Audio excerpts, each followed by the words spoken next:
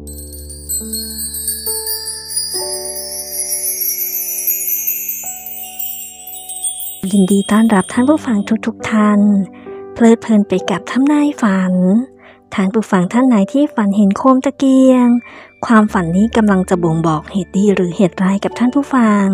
ท่านผู้ฟังท่านไหนที่ฝันเห็นโคมตะเกียงฝันเห็นคนหิ้วโคมตะเกียงเดินผ่านหน้าไปหรือฝันว่าได้หิ้วโคมตะเกียงมีคนนำหน้าพาเราเดินไปถ่ายว่าจะได้รับข่าวดีหรือได้เดินทางไกลไปหน้าที่การงานและ